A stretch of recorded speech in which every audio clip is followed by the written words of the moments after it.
Tout près de toi, je veux être pour entendre ta voix, apprendre tout de toi. Seigneur, je veux refléter ton amour. Seigneur, je veux vivre dans ta volonté. Jésus, tu es le bon berger, toi seul connais mon chemin. Jésus, je me confie en toi. Oh mon Dieu, me voici.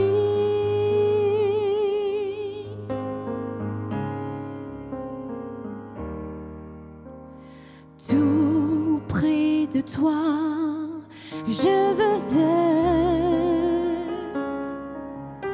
pour entendre ta voix, apprendre tout de toi. Seigneur, je veux refléter ton amour. Seigneur, je veux vivre dans ta volonté.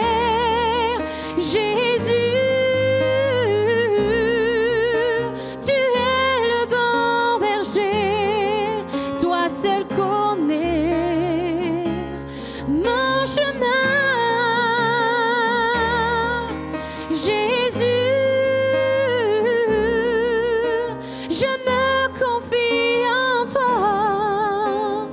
Oh mon Dieu, me voici.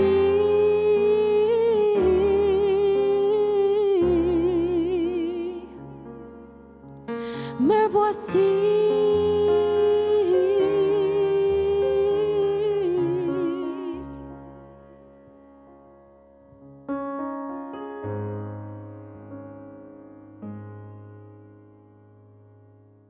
Voilà, bonjour à tous et à toutes. Que Dieu soit béni pour ces moments. Nous sommes sur notre chaîne YouTube. Tout est possible avec Jésus. Et nous allons encore passer un moment béni dans le nom de Jésus. Et j'ai une parole pour toi encore. Je ne sais pas si nous sommes le matin, l'après-midi ou le soir. Mais quand tu es en train de regarder sur ton écran justement ce moment, ce message, Dieu a une parole pour toi. Et la différence, elle se fera que si tu crois que Dieu peut te parler. Il est difficile des fois de croire que à travers un écran à des milliers de kilomètres, il semblerait que Dieu ne peut pas nous parler. Et pourtant, Dieu peut te parler. Nous avons affaire à un Dieu qui est omniscient, omniprésent, omnipotent. Rien ne peut l'arrêter. Vous savez, il y a une chose qui est la vérité. Tu peux empêcher beaucoup de choses, mais tu ne peux pas empêcher Dieu de te chercher et de t'aimer. Et Dieu cherche à bénir ses enfants. Dieu cherche à remplir l'Église de Dieu. Amen. Alors le thème que le Seigneur a déposé sur mon cœur, c'est ambassadeur de Christ. On a besoin de réaliser, Église de Dieu, qui nous sommes. On a besoin de réaliser quel est notre rôle, à quoi Dieu veut nous employer. Et je voudrais vous dire que nous sommes ambassadeurs de Christ. Et tout de suite, on va lire un verset qui se trouve dans 2 Corinthiens, chapitre 5, au verset 20. Le verset va nous dire que nous faisons donc les fonctions d'ambassadeurs pour Christ, comme si Dieu exhortait par nous. Nous vous en supplions au nom de Christ, soyez réconciliés avec Dieu. Amen. J'ai regardé un petit peu ce que le mot ambassadeur voulait dire dans le dictionnaire français. Et ça m'a richement béni. Il veut dire un ambassadeur est un représentant d'un État auprès d'un autre. Ou parfois auprès d'une organisation internationale. C'est le rang le plus haut au sein de la hiérarchie diplomatique. On l'emploie aussi au sens figuré pour qualifier, et c'est là que c'est beau, toute personne chargée d'un message ou d'une mission quelconque. Chrétien, chrétienne, enfant de Dieu, Église de Dieu, je voudrais te dire que tu es appelé à délivrer un message. Tu es un représentant du royaume des cieux. Tu es un ambassadeur de Christ. Quel est ton rôle? C'est ça la question. Quel est le rôle d'un ambassadeur? Je voudrais te dire que nous sommes véritablement, nous enfants de Dieu, nous sommes là pour représenter le royaume de Dieu sur terre. Difficile à croire. Qui, moi, un simple, peut-être petit chrétien, tu es en train de te dire, Dieu m'a choisi pour délivrer un message aussi important. Oui, Dieu a besoin de toi pour délivrer ce message. Qui il représente? Je voudrais te dire que le message de Jésus, 33 ans sur la terre, pour te montrer que c'est possible que toi aussi, pendant les jours de ta vie, pendant les jours que Dieu t'accorde, de délivrer le même message, avec le même impact. Oui, c'est possible, et il faut le croire. Je voudrais te dire que tu as été élu pour cette fonction. Tu as été élu, choisi et équipé. Dieu fait bien les choses. Dieu ne t'envoie pas en galère. Dieu ne t'envoie pas dans la misère. Si Dieu t'envoie, c'est qu'il t'a choisi. S'il t'a choisi, il t'a équipé. Le verset nous dira dans Éphésiens 1, au verset 4, il dit, en lui, Dieu nous a élus avant la fondation du monde pour que nous soyons saints et irréprochables devant lui. Et je voudrais te dire que avant même que le monde fut créé, tu as été élu pour cette mission. Tu as été élu justement pour cette fonction. Nous sommes, nous l'Église de Dieu, et c'est pour ça qu'il n'y a pas d'inquiétude, sous son autorité divine. Une autorité toute puissante. Et je voudrais vous dire qu'à l'époque, un ambassadeur qui était envoyé par un royaume ne risquait rien. On ne touchait pas à l'ambassadeur. C'était comme ça, il venait délivrer un message. On ne touchait pas à l'ambassadeur. Je voudrais te dire quelque chose, c'est qu'on ne touche pas à un enfant de Dieu. On ne touche pas à un oint. On ne touche pas à un fils de Dieu. Et la véritable chose, c'est qu'à l'époque, si on touchait à un ambassadeur, c'était une déclaration de guerre. Je voudrais te dire que Dieu a déclaré la guerre à Satan. Mais il l'a vaincu d'avance. Alors aujourd'hui, avec quel état d'esprit nous devons véritablement être des ambassadeurs de Christ? Tu dois connaître, et c'est là que ça devient important, connaître son identité en Christ. Nous avons besoin de réaliser qui nous sommes. Nous avons besoin de réaliser que celui qui vit en nous a vaincu le monde. Que celui qui vit en nous est plus fort, plus puissant que tout. Le verset qui a bouleversé ma vie par rapport à mon identité, c'est celui-là et on va le lire ensemble. Ça se trouve dans Éphésiens, chapitre 1, verset 3. Écoute ces mots. Loué soit Dieu, le Père de notre Seigneur Jésus-Christ, qui nous a comblés par l'esprit de toute la plénitude des dons célestes. Et là, ça devient formidable. Il a déversé, écoute ces mots, d'en haut, sur moi, sur toi, sur nous, qui vivons dans la communion avec le Christ, toutes les bénédictions que le royaume des cieux contient. Ça veut dire que pour tous les enfants qui vivent dans la communion avec Christ, le ciel a été déversé sur nous. Tout ce que le royaume, toutes les bénédictions que le royaume contenait ont été déversées sur l'Église. Et tu peux dire Amen.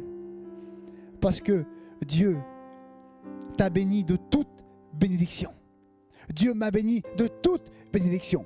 Et quand je considère ça, c'est que non seulement cette identité me donne le pouvoir de parler à des montagnes, et la montagne ne résiste pas, mais elle me donne aussi la responsabilité de vivre les vraies valeurs du royaume. De vivre ces vraies valeurs dans ma vie chaque jour, à chaque instant. Mais si je ne connais pas mon identité, si je ne prends pas position dans mon identité en Christ, je ne peux pas vivre ces vraies valeurs. Et Satan le sait très bien. Satan sait très bien que quand tu saisis ton identité, tu es intouchable. Il ne peut pas t'atteindre. La Bible nous dira que le voleur vient pour quoi? Il vient pour dérober, égorger et détruire. Pourquoi il dit égorger? Parce que le symbole d'égorger, c'est le symbole de séparer. Christ est la tête. Et je pense que l'ennemi veut une chose, c'est nous séparer de notre identité. Parce qu'il sait que si nous sommes séparés de notre identité, alors il a le moyen de nous détruire. Mais gloire à Dieu, le Fils de Dieu est paru pour détruire les œuvres du diable. Et si tu considères que le Fils de Dieu est venu pour détruire chaque œuvre de l'ennemi dans ta vie, si tu considères l'œuvre de Christ dans ta vie et que tu saisis qui tu es intouchable. Et je voudrais te dire bonne nouvelle pour toi. Bonne nouvelle pour toi, parce que tu es fils toi aussi. Ah oui, le Fils de Dieu est paru pour détruire les œuvres du diable, mais tu es fils toi aussi aujourd'hui. Et de la même manière que Jésus a détruit ses œuvres, il t'appelle toi aussi à agir en tant que fils et à détruire toutes ces œuvres que l'ennemi veut faire dans ta vie. C'est ça, un chrétien, une chrétienne qui réalise qu'il a un héritage puissant dans le ciel, qui réalise que Jésus-Christ est descendu sur la terre pour l'équiper, qu'il t'a choisi, mais que tu as aussi une mission.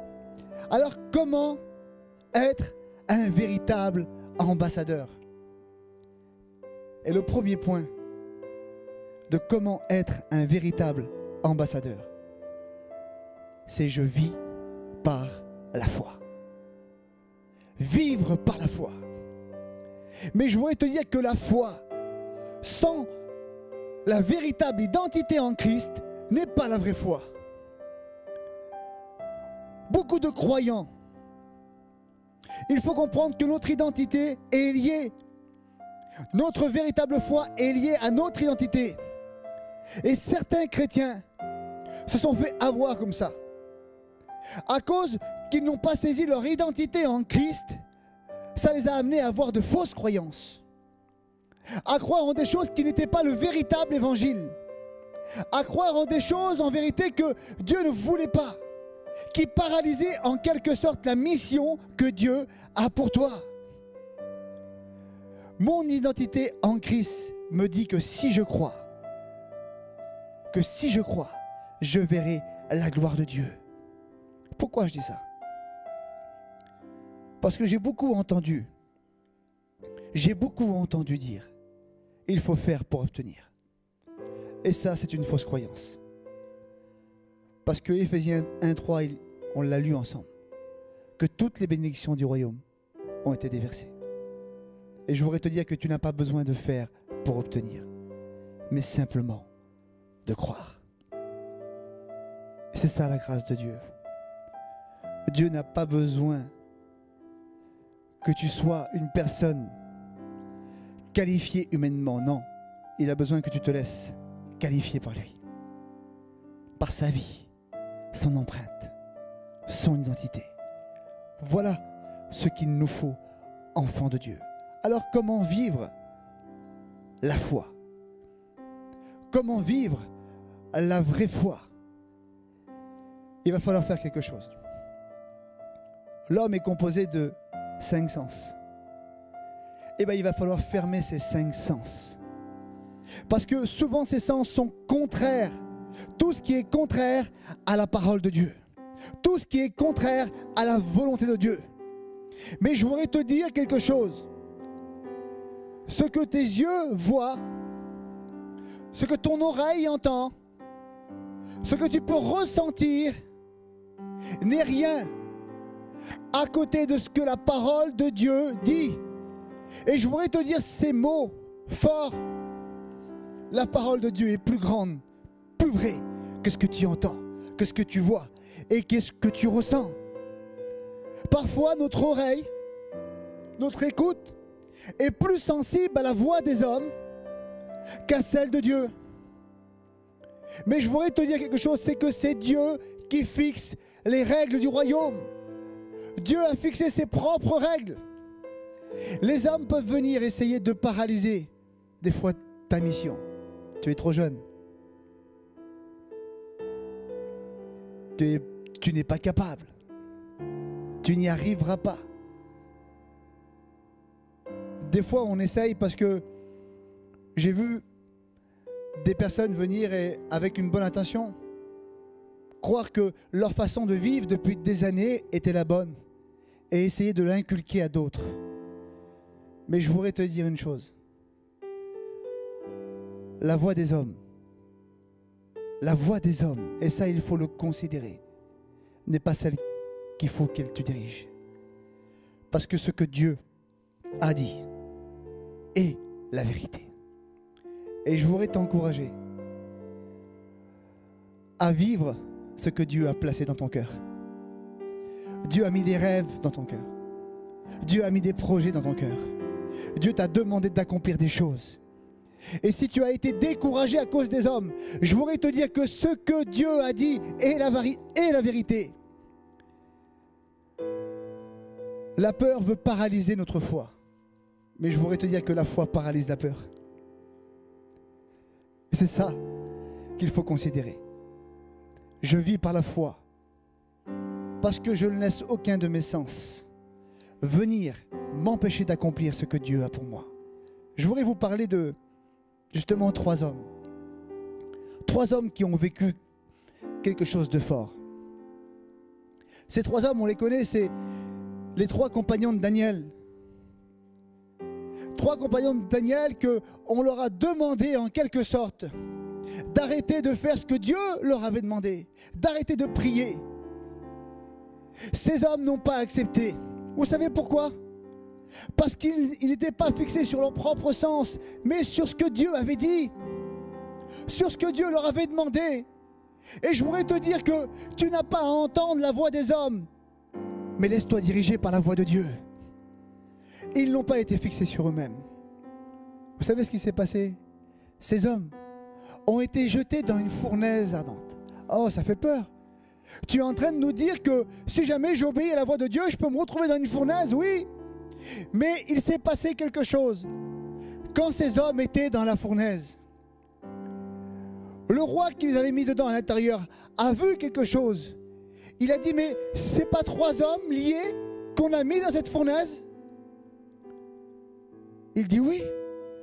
Il dit, je suis en train de voir dans la fournaise 3 hommes qui marchent déliés, mais il dit, il y a un 4e au milieu qui a le visage d'un fils de Dieu. Je voudrais te dire que leur identité était avec eux.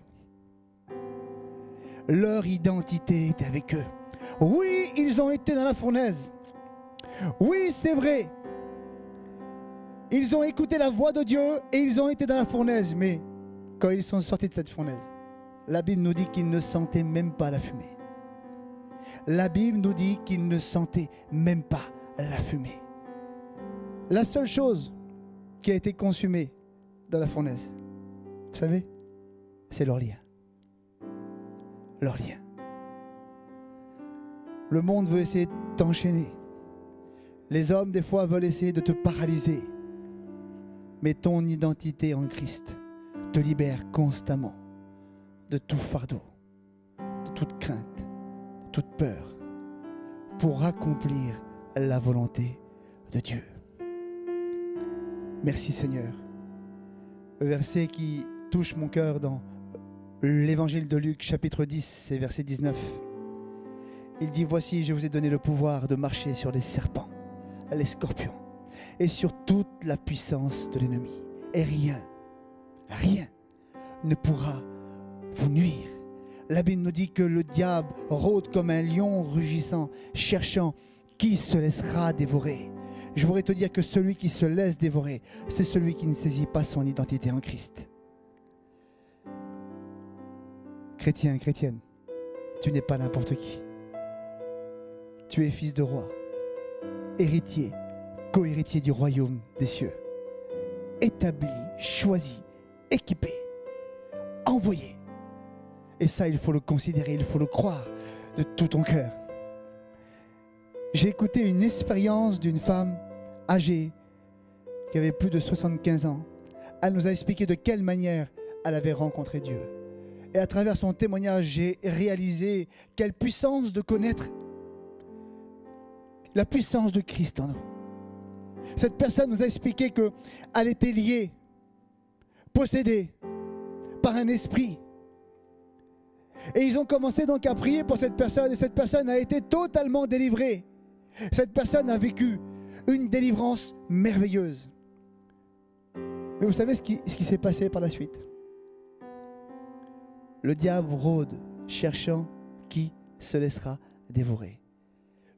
Elle nous a expliqué qu'une voix s'est fait entendre à son oreille. Je suis sorti, il lui dit, mais tu sais que je peux revenir? Tu sais que je peux revenir? Vous savez ce qu'elle a fait? Elle a dit ces mots. Elle a dit, oui, tu es sorti parce que quelqu'un de plus fort est rentré. Et elle a dit, si celui qui est plus fort en moi est rentré, c'est fini. Tu ne pourras plus jamais rentrer. La porte est fermée. Parce que celui qui t'a vaincu, Christ, habite en moi. Il t'a vaincu à la croix. Et aujourd'hui, je sais qui je suis. Je suis une enfant de Dieu, héritier du même héritage, avec le pouvoir que Christ m'a donné. Et ça, quand j'ai écouté ce témoignage, j'ai dit, le fait de réaliser qui nous sommes, quelle puissance, quelle vérité. Elle connaissait son identité. Donc j'ai dit que le premier point pour être un véritable ambassadeur, c'était de vivre la foi. Et le deuxième point, délivre le message. Délivrer le message. Imaginez-vous à l'époque, un ambassadeur en pleine période de guerre qui aurait décidé de faire une pause, d'abandonner en chemin, de s'arrêter en chemin. Vous savez, on a beaucoup de bonnes raisons à se dire pour arrêter de faire ce que Dieu nous a demandé. Je voudrais te dire qu'il n'y a pas de bonne raison pour ne pas accomplir la volonté de Dieu. Il ne pouvait pas s'arrêter. Il fallait qu'il délivre le message. Pourquoi? Parce qu'il avait une responsabilité. Il faut que tu réalises que Dieu t'a donné des responsabilités, que tu es responsable devant lui. J'ai écouté une phrase un jour dire, ces mots étaient importants. De réaliser que quand tu as reçu de grandes choses, tu as de grandes responsabilités. Il n'y a personne sur la terre, dans le monde, qui a reçu aussi grand qu'un enfant de Dieu. Personne. Et je voudrais te dire qu'aujourd'hui, tu as la responsabilité de délivrer le message du royaume de Dieu. Délivrer le message de l'évangile. Oh, combien de fois, et je le dis, je me mets aussi dans le message. Combien de fois j'aurais pu délivrer le message à ma famille, à ma mère, à mon père, à mon voisin. Je vais plus loin que ça, à mon coiffeur, au caissier qui a, je ne sais pas, chez Leclerc, chez Carrefour. Tous ces endroits où j'aurais pu délivrer ce message, où je ne l'ai pas fait. Au coin de ma rue, là où il y a toujours une personne qui est là en train de mendier, demander une petite pièce, cette personne est malade. Combien de fois tu lui as dit que Jésus pouvait la guérir? Combien de fois tu lui as dit que Jésus pouvait la délivrer? Chrétien, chrétienne, tu es appelé à délivrer le message de l'évangile, le même message que tu as reçu. Rappelons-nous où on était, l'état de cœur dans lequel on était, là où Dieu nous a pris, il nous a sortis du péché. Il t'a guéri, il t'a délivré, il t'a sauvé. Tu as besoin. Nous avons été sauvés pour sauver. Guérir pour guérir. Délivrer pour délivrer. Tu dois délivrer le message. Délivrer le message. Oh oui. Nous avons besoin de nous mettre en marche. On va lire un dernier verset qui se trouve dans Romains chapitre 8 et verset 19. Et ce verset va te donner à considérer à quel point c'est important. Il va dire: un profond désir étreint toute la création. Elle attend avec un ardent désir la révélation de la gloire des fils de Dieu. Toute la création attend, aspire à l'avènement de ce jour où Dieu manifestera la vraie nature de ses enfants. Je voudrais te dire que la création est peut-être plus petit, ton voisin, ta famille, les gens qui sont autour de toi, attendent que tu révèles la véritable identité qui est en toi, l'identité de Christ, parce qu'ils ont besoin de découvrir le message de l'Évangile. Ils ont besoin de découvrir les valeurs du royaume de Dieu. Ils ont besoin de goûter à cet amour, à cette paix, à cette joie. Aujourd'hui, tu es un ambassadeur. Il faut que tu vives ce message de foi. Et il faut que tu annonces, que tu délivres le message. Je vais prier pour toi. Je te dis merci Jésus. Parce que Seigneur, tu nous as choisis. Tant de gens, Seigneur, attendent, Seigneur, qu'on puisse révéler ton nom, révéler ton message, révéler ta puissance. Je veux être, Seigneur, un canal, Seigneur, que tu utilises. Oui, Seigneur. Je veux être un ambassadeur, un représentant de ton royaume. Mais je veux bien le représenter. Oui, Seigneur, je ne veux pas avoir de fausses croyances, mais je veux vivre le véritable évangile. Je déclare qu'à partir d'aujourd'hui, et tu peux faire cette déclaration avec moi, que je vais aller délivrer ce message de paix, ce message de joie, ce message de puissance. Je déclare que je ne passerai plus à côté d'une personne sans lui dire qu'elle peut être guérie, qu'elle peut être délivrée, que Jésus l'aime et qu'il veut la sauver. Au nom de Jésus. Amen. Que Dieu vous bénisse.